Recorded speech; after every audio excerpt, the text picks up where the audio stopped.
How are you going to capture memories? Yes, yes, yes. This is my subject for today. But as usual, I just want to say this is Rocket, and how are you doing? I'm going to go ahead and play my little tiny music. Hang on. So, let me start by saying 2 days ago, I believe I had a podcast about no, I don't remember what it was. My podcast, to write or not to write, and it is about ideas on what to do with the postcards. When I podcasted that ideas, I have to say that there are some suggestions that spoke to me very strongly, and as I narrowed it down, I finally made a decision this morning that I'm gonna go ahead and start writing something in the back of those postcards. And why is that? Because I come to understand that it is like a time capsule. My postcards will be something that will remember, that I will be able to remember someday, you know.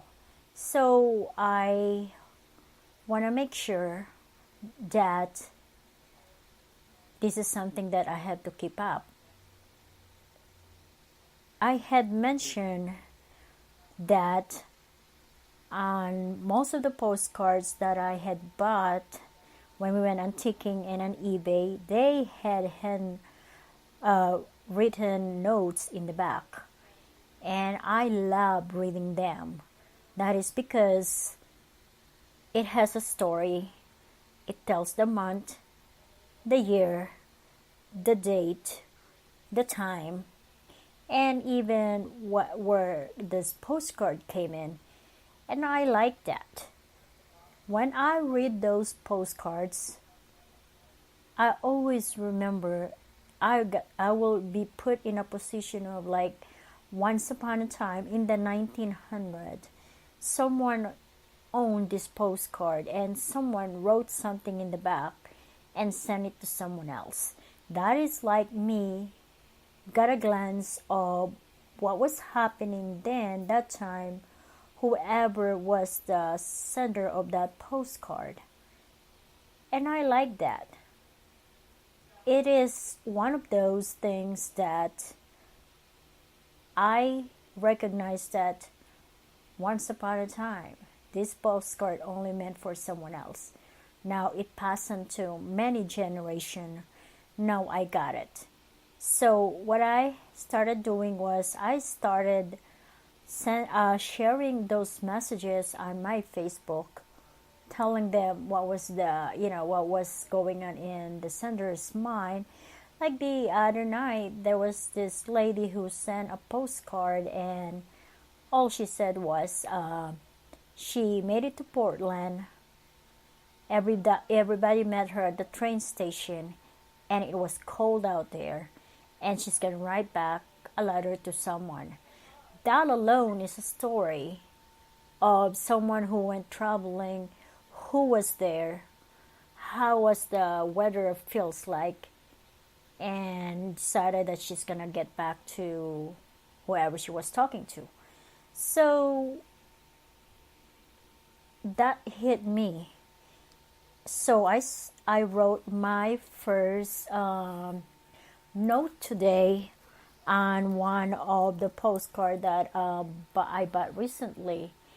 And in my postcard, hang on a second, let me look at my timeline. So I said, and this is what I said pretty much. Last night, my podcast topic was ideas to write on postcard.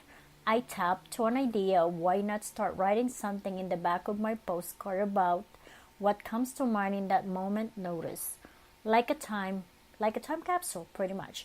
Here's my first writing.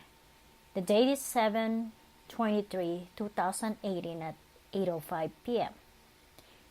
And my note said, I decided to start writing something in this postcard so that someday I will look back and recall some of my earliest memories.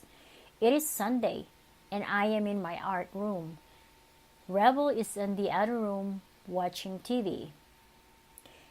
Thug, which is my daughter, is with Edgar. They're having a dinner somewhere out there. Cinnamon, which is the white dog, is next to Rebel in the next room, while Ebo, which is the brown dog, is sleeping peacefully next to my feet. It may not be much to someone who is not interested, but if this podcast reach you and it touch you, that is my way of conveying that day, that particular day, that particular time. This is what's going on in my surrounding, and I was able to capture that in my postcard.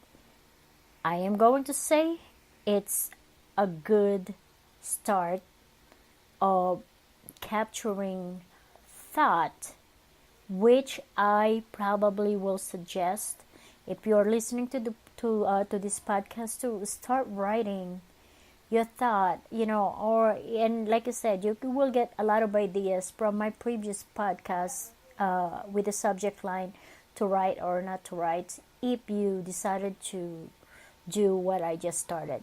So here's my podcast for today, and as usual, this is Rocket saying, take care, bye.